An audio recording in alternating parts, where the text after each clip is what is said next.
Galakas la hamakla lukulakle, la galakas las nanemo, nuqw no yamtsa, gayu klin lach kutsut no akwapnish, galakas la gahakus. Loosely translated, hello, thank you for having me here. I want to thank the Snemo people for allowing us to gather here and have this interview today. My name is Sheldon Scow. My traditional name is Nyamtsa. My family comes from the Quitsutnu Akwapnish and Niklikwet. Luqw Community Cousins, an Indigenous-based mentorship program here at VIU.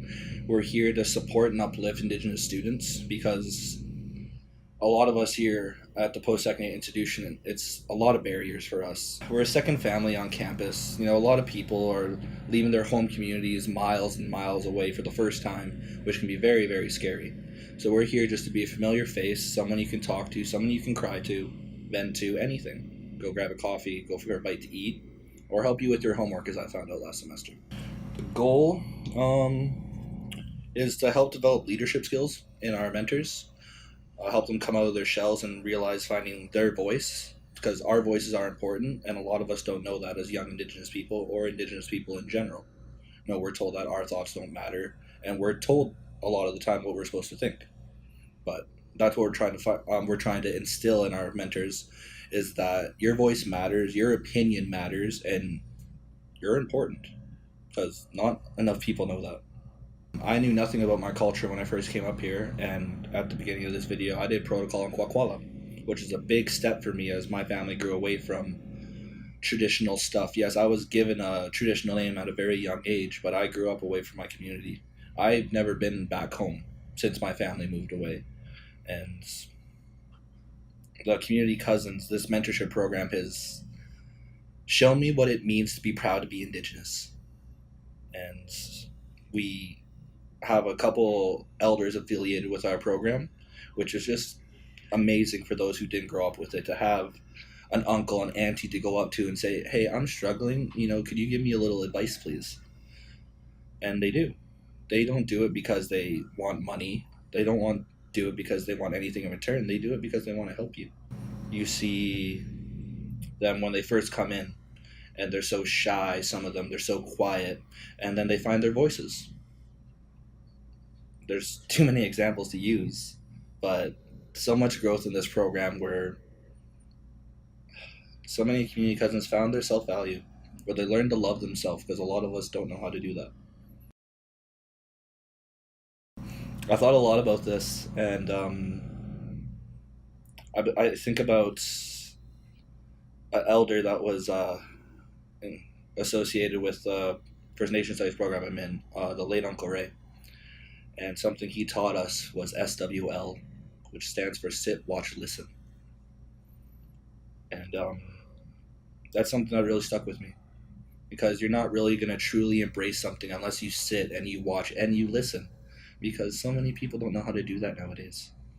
Everyone's on their phones or interrupting, but they don't know how to listen. For everyone to know about the dark history that Canada put Indigenous people through, or what these countries have done to our people. Because I don't know how many older people come into the First Nation Studies program and say, you know what, I've lived in Canada my whole life, but I had no idea what happened in residential school. I had no idea that there was bad things happening to young Indigenous people. And yeah, it makes people uncomfortable, but if we don't talk about this, then how are people going to find out about it? And then how are we going to work through it after that?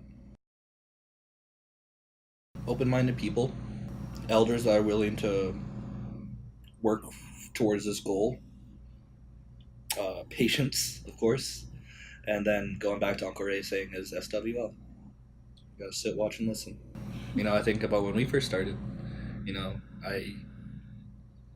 I couldn't even talk to you when I first met you, because I was this terrified little kid when I came up here three years ago.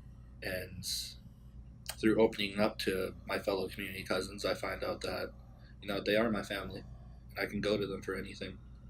And they help me find my voice. I can talk in class now. I can have a conversation with my professor. That's something I never thought I'd be able to do. Write papers. I can go on and on about what this program has done for me. In 2011, a professor here on campus named Rick Rumble, he noticed that in the second semester, the second part of the semester, that there was a big drop in Indigenous students, just dropping out. And so they started this, what's the word I'm looking for? This celebration of learning, as it's called, to help encourage students to keep on their paths. Because we know that if you can make it through your first year, then you'll come back. You know, we've seen it time and time again. And some people do take a break, and that's perfectly fine. Sometimes your journey isn't right now, but you know when it's your time to come back. But the celebration of learning, it's actually run and hosted by the community cousins every year since Rick Rumble started it. And this year, myself and Betty J. Knighton, I don't know if I'm allowed to use her name, but we're co-emceeing the event. And it's a lot of fun planning with your cousins and just looking forward to a day spending celebrating you. There's not enough people just celebrate themselves.